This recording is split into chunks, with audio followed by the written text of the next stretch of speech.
ოჯახის ექიმი კვლავ თქვენთან ერთადაა და გადაცემის დასკვნით ნაწილში ძალიან საინტერესო სამედიცინო თემა შემოგინახეთ. მოკლედ, თუ გაწუხებთ ქრონიკული დაღლილობა, სისუსტეთ, მისცვენა და განწყობის ხშირი ცვლილება, ეს სიმპტომები ბევრისთვის ნაცნობია და ხშირად მას სტრესს ან გადატვირთულ გრაფიკს ვაბრალებთ.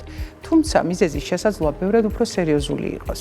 ყველა იმ სიმპტომის მიზეზი, რომელიც ჩვენ ახლა ჩამოთვალე, შესაძლებელია იყოს რკინა დეფიციტური ანემია, რომელსაც აუცილებლად სჭირდება ადრეული დიაგნოსტიკა და მართვა და ის უნდა ვთქვათ, რომ სოფლიოში ერთ-ერთი ყველაზე გავრცელებული კვებითი დეფიციტია. გავლენას ახდენს, რა თქმა უნდა, ენერგიაზე, შრომის უნარიანობაზე, სხვათა შორის მეხსიერებაზე, ყურადღების კონცენტრაციაზე და განსაკუთრებით მნიშვნელოვანი არის ბავშვებისთვის, იმიტომ რომ დადგენილია, რომ თუ ცხოვრების პირველ ეტაპზე მათ აქვთ რკინა დეფიციტი, ამან შეიძლება სასკოლო მოსწრებაზეც კი იმოქმედოს. ამიტომ ძალიან მნიშვნელოვანია, რომ დროულად აღმოვაჩინოთ რკინის ნაკლებობა, რკინა დეფიციტური ანემია და შესაბამისად სწორად მართვა. ვინ არიან რისკის ქვეშ? რისკის ქვეშ არიან პირველ რიგში, რა თქმა უნდა, მცირე ასაკის ბავშვები, ვინაიდან მათ ჭირდებათ მაღალი მოთხოვნილება რკინაზე და ხშირად მხოლოდ ვთქვათ რძით კვება ამას მთლიანად ვერ უზრუნველყოფს და ამიტომ ადრეულ ეტაპზე ვთქვათ 6 თვიდან უნდა დაიწყოს კვება. რისკის ქვეშ არიან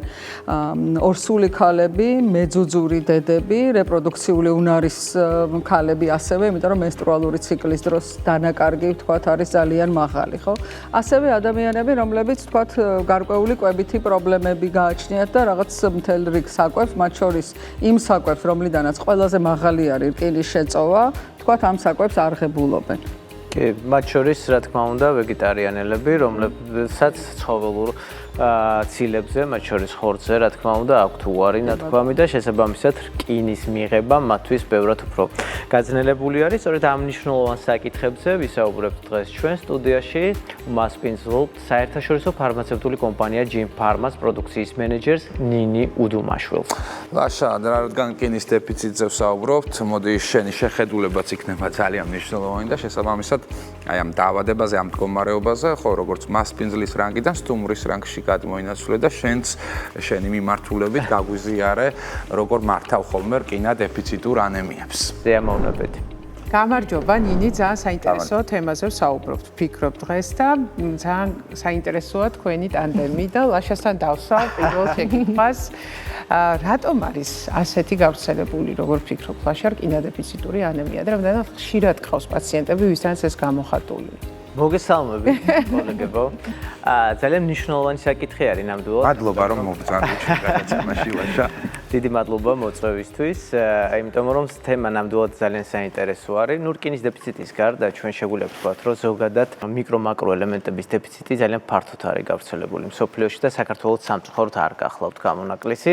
ეს მრავალ ფაქტორთან არის დაკავშირებული, მათ შორის რა თქმა უნდა ეკოლოგიასთან, მათ შორის რა თქმა უნდა გენურ ინჟინერიასთან და მათ შორის რა თქმა უნდა იმ ფაქტორებზე, თუ როგორი ცხოვრების პირობები გვაქვს ჩვენ, რა ტიპის საკვებს ვიღებთ და ასე შემდეგ. რკინა ერთ-ერთი მნიშვნელოვანი მიკროელემენტი გახლავთ ნამდვილად, რომელიც ხშირ შემთხვევაში აი რამოდენიმე ათეული წლის წინ, მაგალითად რო გვეკითხა თუნდაც სამედიცინო საზოგადოებისთვის, მხოლოდ ჰემოგლობინთან ასოცირდებოდა, ხო და ჰემოგლობინის დონესთან და თუ მაგალითად გკითხავდით პაციენტს, რომ აი რკინის დეფიციტი ხო არ გაქვთ? არა, ჰემოგლობინი ნორმის ფარგლებში მაქვს, თუმცა რკინა არ არის მხოლოდ ჰემოგლობინი ის ძალიან დიდ როლს ასრულებს ჩვენს ორგანიზმში.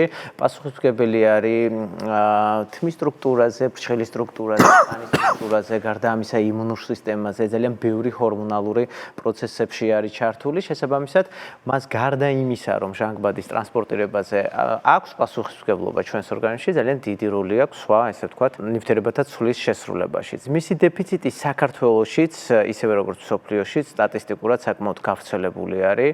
ეს შეიძლება დავაკავშიროთ, რა თქმა უნდა, სოციალურ მდგომარეობასთანაც, ხომ, იმიტომ რომ ყოველდღიურ რაციონში შეიძლება არ იყოს წითელი ხორცი, რომელიც დიდი ოდენობით შეიცავს რკინას და გარდა ამისა, ზოგადად აი ამ მიკროელემენტების დეფიციტთან უკვე არსებული ხილში და ბოსტნეულში, რომელიც ეკოლოგიასთან მე იცი, რა მახსოვს, ლაშა, აი, ჩემს ძალიან ღრმა ბავშვობაში იყო ხოლმე ასეთი მიდგომა, რომ ვაშლში ლურს მასურჯობდნენ და ასეთ ვაშლს აჭმევდნენ ხოლმე ხალხს. გაჟანგულება ხდება. გაჟანგული ვაშლი.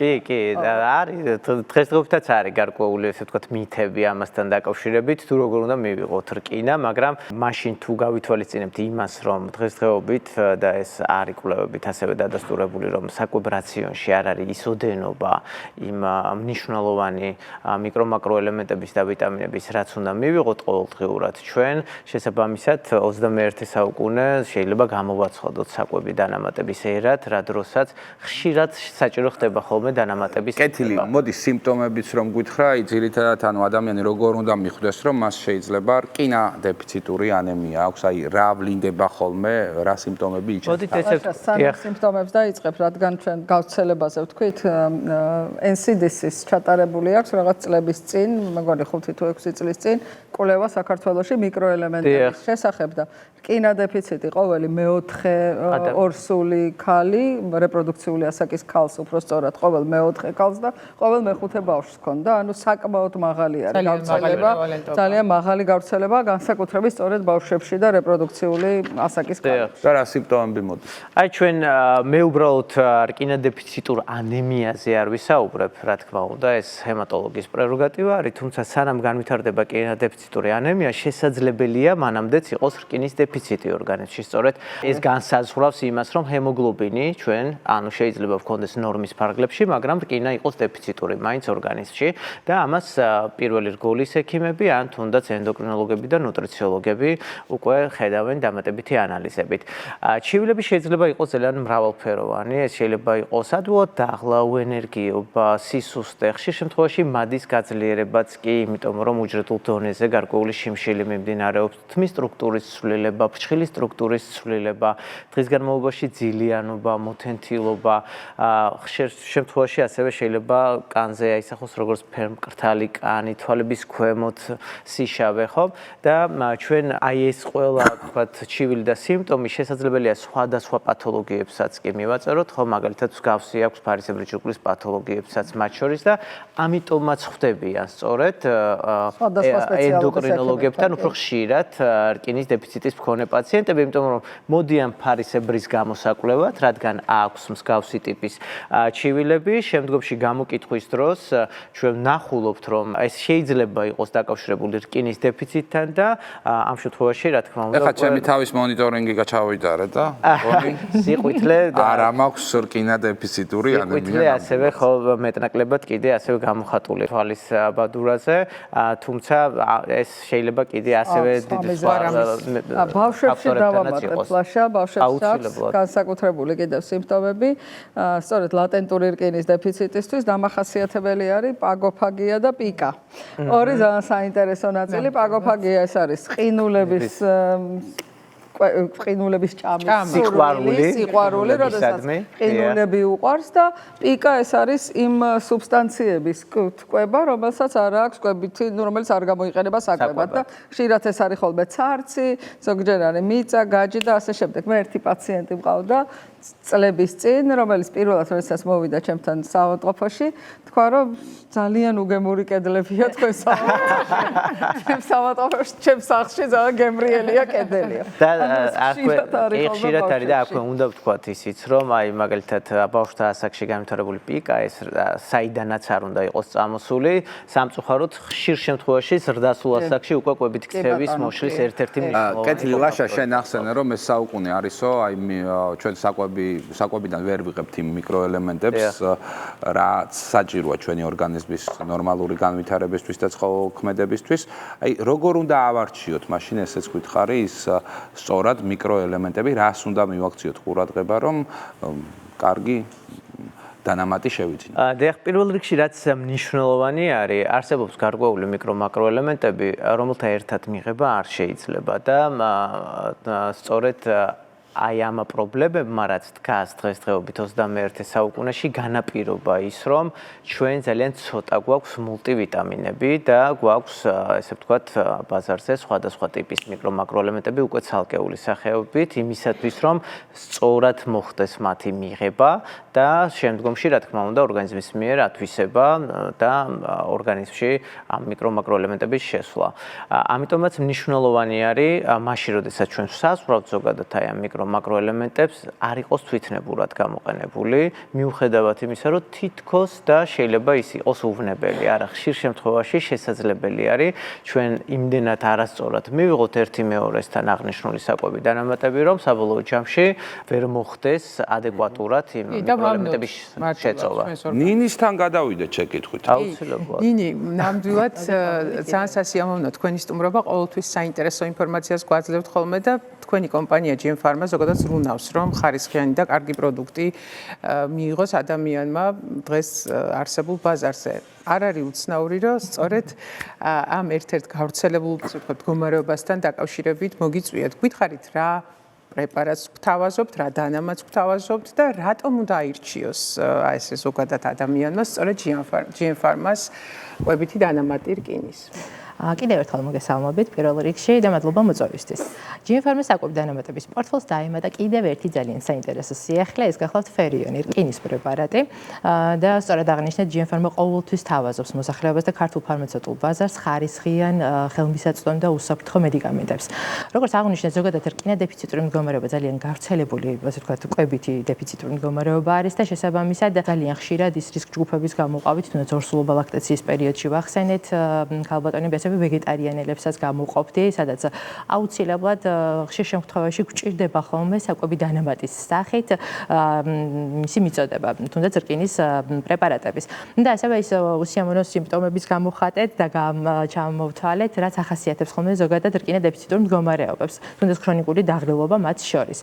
სწორედ დროულად რომ მოვახდინოთ სიმპტომების, ამ უსიამოვნო სიმპტომების, ასე ვთქვათ, შევსება და ასე ვთქვათ, მოგვარება, GM Pharma გვთავაზობს ფერიონს, ეს გახლავთ რკინის პრეპარატი და აქვე აღნიშნავ, რომ ხშირ შემთხვევაში, როდესაც ხანგრძლივად სჭირდებათ ხოლმე პაციენტებს დამეთანხმებით რკინის პრეპარატების მიღება, აქ აუცილებლად უნდა მივაქციოთ თვითონ რკინის ფორმას მნიშვნელობა. რამდენ ვალენტიანი რკინა შედის? თამაში ორიანი თუ სამიანი? ხშირ შემთხვევაში ორვალენტიანი რკინა შედის ფერიონის შემადგენლობაში და ფორმაა ძალიან მნიშვნელოვანია. დიახ, და რაც ასევე ძალიან მნიშვნელოვანი არის განსხვავებით სხვა რკინის ტრადიციულ მარილებთან, სულფატი ფუმარატთან მიმართებაში, არ ახასიათებს ის გვერდითი ეფექტები, რაც როგორც წესი ხანგრძლივად მიღების შემთხვევაში რკინის პრეპარატებს ახასიათებთ კუჭნაწლავის ტრაქტის მხრივ უსიამოვნო დისკომფორტი, კუჭის ტკივილი, ყაბზობა, მეტეორიზმის განავლის ფერის შეცვლაც არ ახასიათებს? დიახ, დაგეთანხმებით, იმიტომ რომ აქაც ბისგლიცინატის ფორმას, ქელატურ ფორმას ზოგადად ყველაზე მაღალ აბსორბირებადი ფორმა არის, რომელიც ფაქტიურად ნულოვანი არის გვერდითი ეფექტების გამოხატული. გვერდითი ეფექტები და შესაბამისად აქ თვითონ მეტალის გემოც, რასაც ხშირად აღნიშნავ ხოლმე რკინის პრეპარატების მიღებისას, ამ შემთხვევაში არც ფერიონისთვის არ არის ძალიან ეფექტური არის ბისგლიცინატის ფორმა, იმიტომ რომ უკანასკნელი კვლევები აჩვენებს, რომ აბსორბცია ძალიან მაღალია და ამიტომ ერთის მხრივ ეფექტურობა არის ძალიან მაღალი, დოზირება ზოგჯერ გაცილებით ნაკლები გჭირდება, მაშინ როდესაც პრაქტიკულად გვერდითი მოვლენები არის. აი, ადრე ძალიან მნიშვნელოვანი იყო, მაშინ როდესაც ვნიშნავდით რკინის პრეპარატს, იქ განგვესაზღვრა ჩვენ მილიგრამობა, მაგრამ დღესდღეობით მილიგრამობას ამ შემთხვევაში გადამწყვეტი მნიშვნელობა არ აქვს, რამდენია ბიოშეღწევადობა, ამას აქვს თავარი გადამწყვეტი მნიშვნელობა. და აქვე ასევე აღნიშნავ თვითონ ფერიონის გამოშვების ფორმას. კაფსულირებული ფორმით გვაქვს ვეგანური კაფსულები არის და არა მხოლოდ რკინის, ასე ვთქვათ, დანამატს წარმოადგენს, ასევე კომბინაციაში გვაქვს ფოლიუმთან, B12-თან და C ვიტამინთან ერთად. რაც ასევე ძალიან მნიშვნელოვან მიკროელემენტებს მიეკუთვნებათ დამეთანხმებით და ასევე ხაზგაუსობ უსაფრთხოებას. იქიდან გამომდინარე, რომ ყოველი კომპონენტი შედის დღიური რეკომენდებული დოზით და იმ შემთხვევაშიც კი თუ პაციენტი ჯანსაღად იკვებება, ვიტყოდით, ამ შემთხვევაში დოზის გადაჭარბებასაც არ აქვს ადგილი. ასევე ხაზგაუსობ, რომ 12 წლიდან ინიშნება ფერიონი, დღეში ერთი კაფსულა სრულიად საკმარისია, როგორც წესი კვებამდე 1 საათით ადრე ან კვებიდან 2 საათის შემდეგ და ასევე ხარისხზე გავამახვილებ ყურადღებას. იქიდან გამომდინარე, რომ ჩვენ საკვებ დანამატებს, ჩვენი მოსახლეობა ძალიან კარგად იცნობს, ფერიონიც წარმოადგენს სწორედ ევროპულ ხაზს, იწარმოება გერმანიაში, Welt Pharma-ს ქარხანაში და ასევე ჩვენი მოსახლეობა არაერთ Welt Pharma-ს პროდუქტს იცნობს და შესაბამისად ფერიომიც ამ დიდ ოჯახს შეუერთდა. სულ ახალხანს შემოვიდა ბაზარზე და საფთიაქო ქსელის თაროებზე გამოჩნდა და შესაბამისად სრულიად საქართველოს მასშტაბით ძირითად საფთიაქო ქსელებში უკვე ხელმისაწვდომია ფერიონის შეძენა. კომბინაცია, რომელიც თქვენ ახსენეთ, ესე ძალიან მნიშვნელოვანია, იმიტომ რომ ლაშა დამეთანხმება ჩვენ როდესაც მკურნალობთ ხოლმე რკინა დეფიციტს, ძალიან ხშირად გვჭირდება რამოდენიმე პრეპარატის, ვთქვათ, კომბინირება, იმიტომ რომ ვთქვათ, რკინის შეწოვისთვის გაუმჯობესდეს C ვიტამინი და ასე შემდეგ, ვთქვათ, იქ B ჯგუფის და აქ თუ ეს ყველაფერი კომბინაციაშია, ეს გარდა იმისა, რომ ეფექტურობას გაზრდის, გარკვეულწილად ხარჯშეფექტურიც იქნება და პაციენტისთვის კომფორტული რომ არ დაჭირდება მას ბევრი რამდენიმე მედიკამენტის მიღება. მედიკამენტის მიღება, რა თქმა უნდა. და განსაკუთრებით მნიშვნელოვანი არის კიდე ორსულებისთვის მსგავსი კომბინაცია, იმიტომ რომ ფოლიუმის მჟავა მათთვის მნიშვნელოვანი კომპონენტი არის და ხშირ შემთხვევაში რკინის გამოყენებაც, რაც თავის მხრივ, რა თქმა უნდა, უკვე აქაც ამცირებს ბევრი პრეპარატის ერთდროულ გამოყენებას. მოკლედ ძალიან კარგი და ძალიან ხარისხიანი პრეპარატია, მაგრამ ისე ვთქვათ, ლაშა გავაგრძელოთ ჩვენი პათოსი, რომ თვითნებური გამოყენება ამ ყველაფრის ჯობია, რომ ამიდან საცილებული და არ არის რეკომენდებული ექიმთან შეთანხმებით.